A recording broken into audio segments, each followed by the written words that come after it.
Umewahi kujiuliza kwamba ni nini kitatokea endapo mifumo ya kifedha ikiwemo benki itaacha kabisa kufanya kazi kiasi cha kukosa kabisa huduma za kibenki au za kifedha kama vile kutuma fedha, kupokea fedha au kufanya malipo ya mtandaoni? Katika hali ya kawaida unaweza ukasema utasubiri, lakini vipi ikiwa hali hiyo itachukua siku, wiki au mwezi? Katika uchumi wa sasa unaotegemea miamala ya kidigitali kwa kiasi kikubwa, kusimama kwa huduma za kifedha kunaweza kuvuruga shughuli za kila siku za wananchi, wafanyabiashara na taasisi mbalimbali. Wakala wa benki Jennifer Godwin anayefanya biashara Kinondoni jijini Dar es Salaam ameiambia Nukta TV kuwa kukosekana kwa huduma za kibenki wakati fulani kumepelekea ofisi yake kupoteza wateja wengi na kupunguza idadi ya miamala aliyokuwa akifanya. Godwin, ambaye kipato chake hutegemea idadi ya wateja na thamani ya miamala anayohudumia, amesema changamoto hiyo husababisha kukosekana kwa mapato kutokana na kupungua kwa shughuli za kibiashara katika uwakala wake. Changamoto tuliyoipitia ni wateja kulalamika,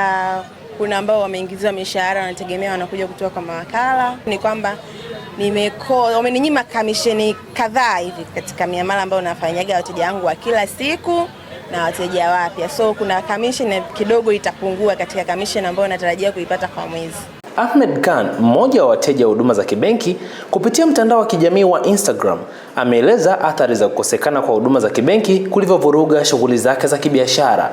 Khan ametolea mfano marekebisho ya mfumo yaliyofanyika katika moja ya benki nchini Tanzania kuanzia Julai 31, 2026 kulivyozuia kufanya malipo kwa wasambazaji na kushughulikia miamala kwa wateja. Mchambuzi wa uchumi na fedha kutoka Dar es Salaam, Poche Ngula, amesema maboresho ya mifumo ya kibenki ni sehemu ya maendeleo ya kawaida katika sekta ya fedha nchini, hasa katika kipindi ambacho taasisi za fedha zinaimarisha mifumo yao kukabiliana na ongezeko la hatari za kimtandao pamoja na kuboresha upatikanaji na utoaji wa huduma kwa wateja wao. Hata hivyo, anasisitiza kuwa pamoja na maboresho hayo, ni muhimu kwa taasisi za kifedha kuwa na mifumo mbadala ya utoaji huduma ili kuhakikisha huduma zinaendelea kutolewa hata pale mfumo mkuu unapokuwa katika matengenezo au unapokumbwa na changamoto za kiufundi. Purpose kubwa ya mabenki kufanyaga hivi ni kwa ajili tu ya security, ya usalama wa mifumo.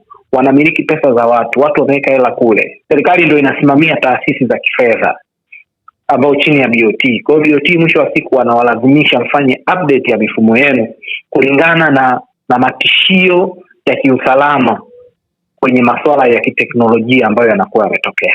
Kwa hiyo ni kitu cha kawaida. Sasa kwa nini wateja wanaenda wanapata shida? Nadhani ni arrangement ambazo zinatakiwa zifanywe na taasisi husika, kwamba uwape watu taarifa mapema, badala ya kupata pesa zako kupitia mfumo huu tutakuwa na alternative hii. Unaweza kutumia mifumo hii na hii, lakini tarehe fulani ndio tutafanya haya mabadiliko. Mtu unaweza kujiandaa mapema.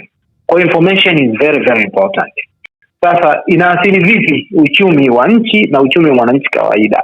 Kama kuna pesa zako ulikuwa unataka uzichukue ziko benki, alafu ukashindwa kuzichukua, alafu una mzigo unatakiwa ulipe, wateja unatakiwa walipe, watu waliokusupply vitu vyako unatakiwa walipe, kuna kitu fulani unataka ufanye, automatically uchumi wako utaathirika, kwa sababu utashindwa kuendana na muda wa kuweza kupata ile product au service ambayo ulikuwa unahitaji. Kwa hiyo wewe binafsi uchumi wako utaathirika, na kwa nchi inaenda kupoteza mapato, kwa sababu kuna transactions zilitakiwa zifanyike. Labda mimi naenda kununua mzigo Dubai, mzigo umefika kwenye bandari ya Dar es Salaam, natakiwa niulipie.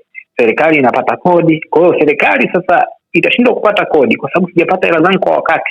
Kwa hiyo serikali nchi itaathirika kwenye uchumi, serikali haitapata mapato.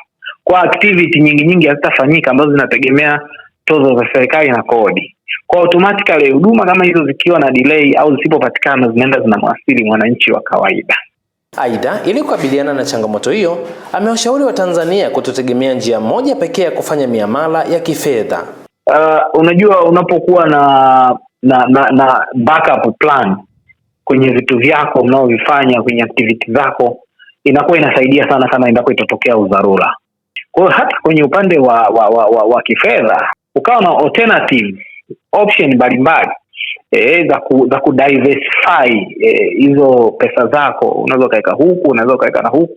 In case huku ikitokea changamoto, basi unahamia taasisi nyingine kwenda kusoti hicho kitu chako. Kwa hiyo nadhani hiyo ni contingency plan ambayo anatakiwa ifanye mfanyabiashara au mtu wa kawaida yeye kama yeye. Changamoto za kusimama kwa huduma za kifedha zimekuja katika kipindi ambacho Tanzania inaongeza kasi ya mageuzi ya kidigitali ikiwa na lengo la kujenga uchumi wa dola za Marekani trilioni 1 ifikapo mwaka 2050 unaotegemea zaidi teknolojia, mifumo ya malipo na huduma za kidigitali. Juni 30, 2026, serikali ilitoa amri inayotaka malipo katika miamala iliyoainishwa kufanyika kwa njia za kielektroniki pekee, hatua inayobadilisha namna wananchi na wafanyabiashara watakavyofanya malipo katika huduma mbalimbali nchini.